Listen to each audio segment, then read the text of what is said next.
Halo semuanya, semoga hari ini semua dalam keadaan sehat dan bahagia. Nah, pada kesempatan kali ini saya akan menyampaikan materi tentang konsep mall. Baik, langsung saja kita mulai materi tentang konsep mall. Nah, dalam kehidupan sehari-hari, kalian mungkin sudah sering mendengar istilah lusin. Jadi ada istilah satu lusin. Nah, kalau satu lusin diubah ke satuan buah, jadinya satu lusin itu adalah 12 buah. Kemudian mungkin sudah pernah mendengar istilah satu rem. Nah, satu rem ini jumlahnya adalah 500 lembar. Nah, di sini ada satuan lusin, ada rem, ada buah, dan lembar. Jadi, lusin, rem, buah, dan lembar itu merupakan satuan jumlah. Jadi, ini satuan jumlah yang sering kalian temukan di kehidupan sehari-hari. Nah, dalam ilmu kimia ada juga satuan jumlah. Jadi satuan jumlah yang menyatakan jumlah zat. Nah, satuan jumlah itu adalah mol. Jadi mol ini menyatakan jumlah zat dalam ilmu kimia. Nah, 1 mol zat ini dinyatakan sebagai 6,02 kali 10 pangkat 23 partikel. Jadi sama dengan yang tadi lusin. Kalau satu lusin 12 buah, rem itu 500 lembar. Nah, kalau mol bisa diubah ke satuan partikel. Jadi 1 mol zat itu menyatakan 6,02 kali 10 pangkat 23 partikel. Nah, partikel itu bisa dalam bentuk atom, bisa dalam bentuk molekul atau ion. Jadi zat itu bisa nanti satuannya dalam bentuk atom, bisa dalam bentuk molekul, atau bisa dalam bentuk ion. Contohnya, 1 mol besi mengandung 6,02 kali 10 pangkat 23 atom besi. Jadi partikel dari besi ini adalah, unsur besi ini adalah atom. Kemudian 1 mol air mengandung 6,02 kali 10 pangkat 23 molekul air. Jadi partikel dari air ini, dari senyawa ini adalah molekul. Jadi kalau senyawa dia dalam bentuk molekul, kalau unsur dalam bentuk atom. Jadi partikelnya dalam bentuk atom, kalau senyawa dalam bentuk molekul. Kemudian 1 mol Na+ mengandung 6,02 kali 10 pangkat 23 ion Na+. Jadi partikel dari Na+ ini adalah ion. Sehingga bisa dibilang 1 mol Na+ mengandung 6,02 kali 10 pangkat 23 ion Na+. Kalau ini air mengandung 6,02 kali 10 pangkat 23 molekul air. Nah, itu mol zat ya. Nah, kalau misalnya 5 mol CO2 itu mengandung 5 dikali 6,02 kali 10 pangkat 23 itu sama dengan 30,1 kali 10 pangkat 23 molekul CO2. Jadi di sini mol zat bisa dijadikan ke partikel, jumlah partikel ya. Nah, selain dijadikan ke jumlah partikel, mol zat ini bisa juga nanti diubah bentuknya menjadi massa, dihubungkan dengan massa, bisa juga dihubungkan dengan volume. Nanti kita bahas. Nah, sekarang yang pertama ini hubungan mol dengan jumlah partikel. Nah, hubungan antara mol dengan jumlah partikel dalam zat dapat dinyatakan sebagai berikut. Jadi, ini rumus yang menyatakan hubungan antara mol dengan jumlah partikel. Jadi, X sama dengan N kali L. X-nya ini adalah jumlah partikel, N-nya ini adalah jumlah mol, L-nya adalah bilangan Avogadro yang besarnya 6,02 kali 10 pangkat 23. Atau kalau mau mencari molnya tinggal di balik rumusnya, sehingga jadinya N sama dengan X per L. Contoh soal yang nomor 1, hitunglah jumlah partikel yang terkandung dalam 5 mol emas murni. Jadi sudah diketahui partikel mol dari emas. Jadi mol emas itu adalah 5. Kemudian disuruh menghitung jumlah partikelnya. Sehingga bisa dibuat di sini yang nomor 1, X sama dengan N dikali L. Jadi X-nya ini jumlah partikel, dicari N-nya mol emasnya 5, dan L-nya bilangan Avogadro 6,02 kali 10 pangkat 23. Sehingga bisa dihitung X sama dengan 5 kali 6,02 kali 10 pangkat 23. Itu sama dengan 30,1 kali 10 pangkat 23. Dan kalau dipindahkan komanya ke depan, jadinya 3,01 kali 10 pangkat 24 atom emas. Jadi partikel dari emas itu, unsur emas adalah atom. Kemudian yang kedua, hitunglah jumlah partikel dalam 0,75 mol NH3. Jadi molnya sudah diketahui 0,75, disuruh mencari jumlah partikelnya. Jadi yang nomor 2 rumusnya sama, X sama dengan N dikali L. Jumlah partikelnya dicari, N-nya 0,75 dan L-nya bilangan Avogadro. Jadi 0,75 dikali 6,02 kali 10 pangkat 23. Itu sama dengan 4,515 kali 10 pangkat 23 molekul NH3. Kemudian yang ketiga, hitunglah banyaknya mol air yang mengandung 3,01 kali 10 pangkat 22 molekul air. Jadi di sini sudah diketahui jumlah partikelnya. Yang dicari adalah molnya, sehingga rumusnya yang digunakan N sama dengan X dibagi L. X-nya 3,01 kali 10 pangkat 22 dibagi bilangan Avogadro. Hasilnya 0,05 mol. Jadi karena yang dicari mol, jadi satuannya mol di sini. Nah, ini di mana dapat 0,05, nanti silakan yang masih bingung dapat 0,05 ini silakan dibuka-buka lagi buku matematikanya. Jadi pembagian bilangan berpangkat ini. Udah, itu tentang hubungan mol dengan jumlah partikel. Kemudian selanjutnya hubungan mol dengan massa. Nah, dalam mempelajari hubungan mol dengan massa, ada beberapa istilah yang harus kalian ketahui dulu. Jadi ada yang namanya massa atom relatif. Jadi massa dari suatu atom. Massa atom relatif itu adalah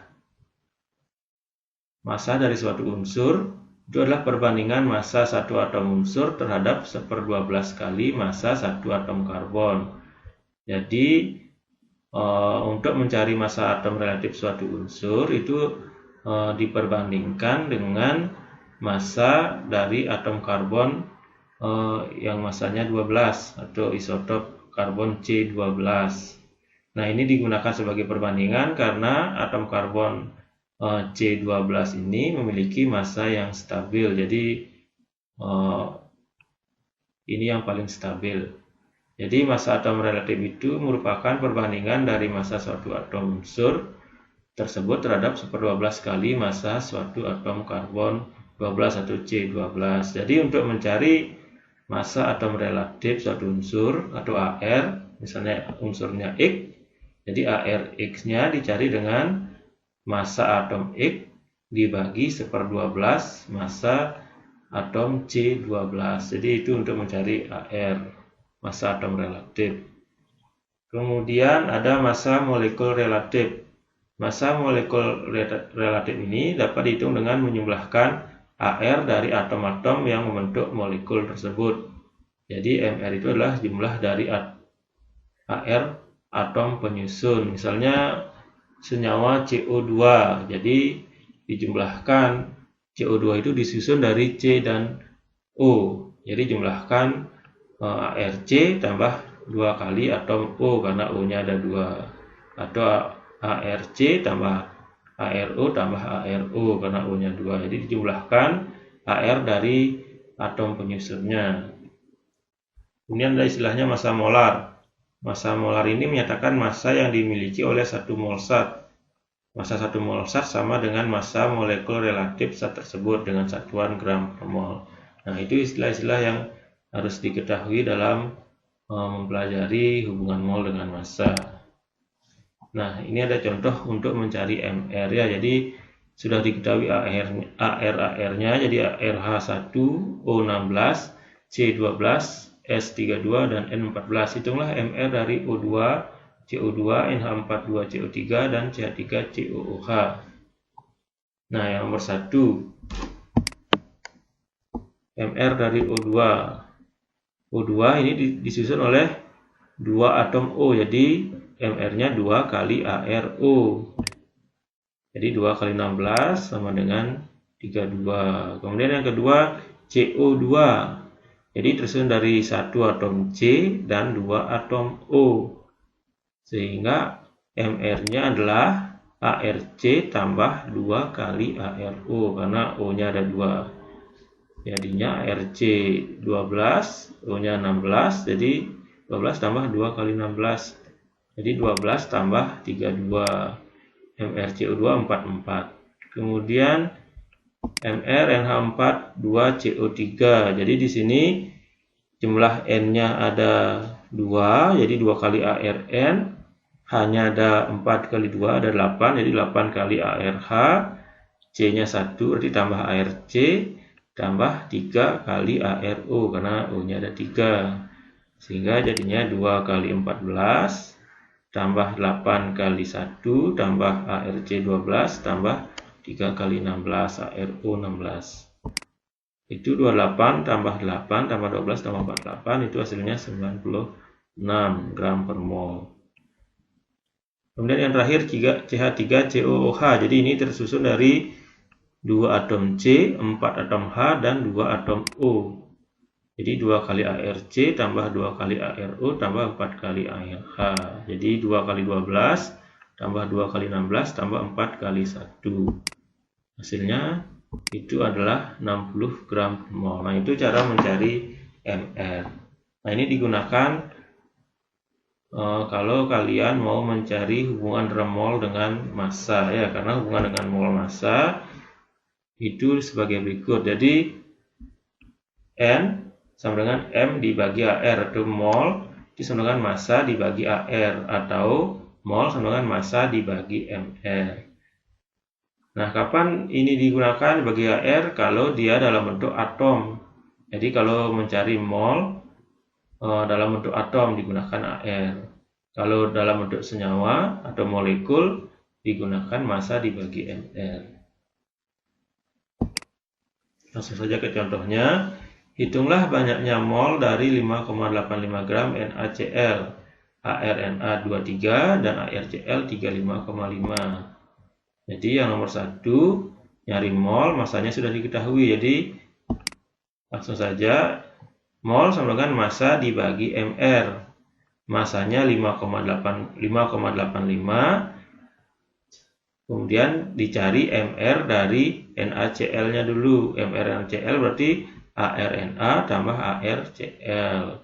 Jadinya 5,85 dibagi ArNa23 tambah 35,5 sama dengan 5,85 per 58,5 sama dengan 0,1 mol. Kemudian yang kedua, hitunglah banyaknya mol 6 gram urea. Jadi di sini sudah diketahui massa urea 6 gram. Menghitung banyaknya mol, ada jumlah molnya. AR-nya sudah diketahui. Ini urea. Jadi urea molnya itu adalah M dibagi Mr, massa dibagi Mr, massa urea dibagi Mr urea. Jadi cari Mr ureanya. Urea tersusun dari 1 atom C, 1 atom O, 2 atom N, dan 4 atom H. Jadi MR-nya ARC tambah ARO tambah 2 kali ARN tambah 4 kali ARH. Sehingga kalau dimasukkan angkanya, massa urea 6, kemudian ARC 12, ARO 16, 2 kali ARN 14, tambah 4 kali ARH 1. Jadinya 6 per 60 sama dengan 0,1 mol. Itu yang nomor 2. Kemudian yang nomor 3, berapakah massa dari 2 mol CaCO3?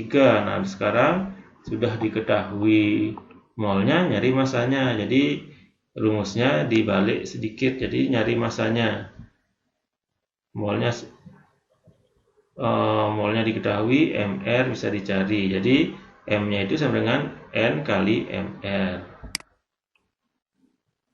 Jadi dari mol sama dengan M dibagi Mr. Kemudian karena dicari massanya, berarti M sama dengan N dikali Mr. Molnya 2. Mr-nya dicari sekarang.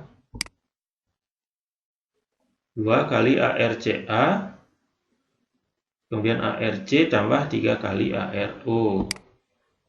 Duanya ini jumlah molnya, ya. 2 kali ARCA 40, ARC 12, 3 kali ARO 16 kali 3 itu 48, tambah 48 sama dengan M sama dengan 2 kali 100 sama dengan 200 gram. Nah, itu untuk mencari massa CaCO3-nya.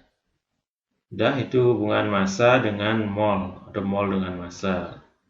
Selanjutnya, hubungan mol dengan volume. Nah, hubungan mol dengan volume ini ada dua.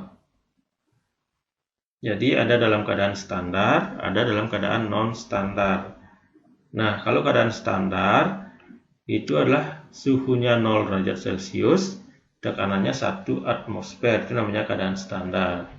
Nah, kalau keadaan non-standar berarti suhu dan tekanannya di luar dari keadaan standar ini, suhu 0 derajat, tekanan 1 atmosfer. Nah, kalau dalam keadaan standar, hubungan mol dengan volume dirumuskan N sama dengan volume zat dibagi volume molar zat. Nah, volume molar zat itu adalah besarnya 22,4. Sehingga N ini sama dengan volume dibagi 22,4. Nah, kemudian kalau dalam keadaan non-standar, hubungan mol dengan volume itu adalah seperti ini. PV sama dengan nRT. Nah, ini P-nya ini tekanan, V-nya volume, satuannya liter, N-nya mol, R-nya itulah tetapan gas, ini besarnya 0,082, jadi R-nya 0,082. T-nya suhu dalam satuan Kelvin. Atau kalau mau cari molnya, tinggal di balik rumusnya, N sama dengan PV per RT. Jadi tekanan kali volume dibagi tetapan gas kali suhu. Nah, itu hubungan mol dengan volume. Jadi ada dalam keadaan standar, ada dalam keadaan non-standar. Jadi kalau standar, N itu sama dengan V per 22,4. Kalau non-standar, itu rumusnya PV sama dengan nRT. Nah, contoh soal. Hitunglah banyaknya mol dari 5,6 liter gas CO2 pada keadaan STP. Nah, keadaan STP ini adalah keadaan standar. Jadi, suhu dan tekanan standar STP, standar temperature and pressure. Jadi, suhu dan tekanan yang standar. Jadi, ini menggunakan rumus hubungan volume dengan mol pada keadaan standar. Sehingga bisa digunakan rumus N sama dengan V per 22,4.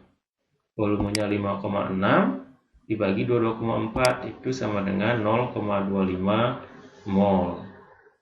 Nah, itu yang pertama. Yang kedua, hitunglah banyaknya mol gas NO2 dengan volume 1,66 liter pada tekanan 3 atmosfer dan suhu 30 derajat Celcius. Nah, ini bukan keadaan standar. Jadi kalau keadaan standar itu suhunya 0 derajat, tekanannya 1 atmosfer. Ini sudah bukan keadaan standar. Jadi rumus yang digunakan adalah VV sama dengan nRT, atau N sama dengan, ini nyari molnya, itu N sama dengan VV per RT. Jadi di sini diketahui suhunya 30 derajat Celcius. Jadi karena suhu menggunakan satuan Kelvin, diubah dulu menjadi Kelvin suhunya, jadi 30 tambah 273 itu sama dengan 303 Kelvin. Kemudian baru masukkan ke rumus N sama dengan PV per RT. Masukkan angkanya, tekanannya 3, volumenya 1,66, kemudian tetapan gasnya R-nya 0,082, suhunya 303. Itu hasilnya 4,98 dibagi 24,8. Sama dengan 0,2 mol. Nah, jadi itu hubungan mol dengan volume. Jadi ada dalam keadaan standar, ada dalam keadaan non standar. Kalau standar suhunya 0 derajat, tekanannya 1 atmosfer, atau dalam keadaan soal nanti ada pada keadaan standar atau keadaan STP, itu keadaan standar. Nah, kalau tidak ada keterangan seperti ini, adanya tekanan sekian dan suhu sekian, berarti dia keadaan non standar. Nah, itu hubungan mol dengan volume. Nah, sekian penjelasan saya tentang konsep mol. Semoga bisa bermanfaat. Mohon maaf kalau ada kesalahan-kesalahan. Terima kasih atas perhatiannya.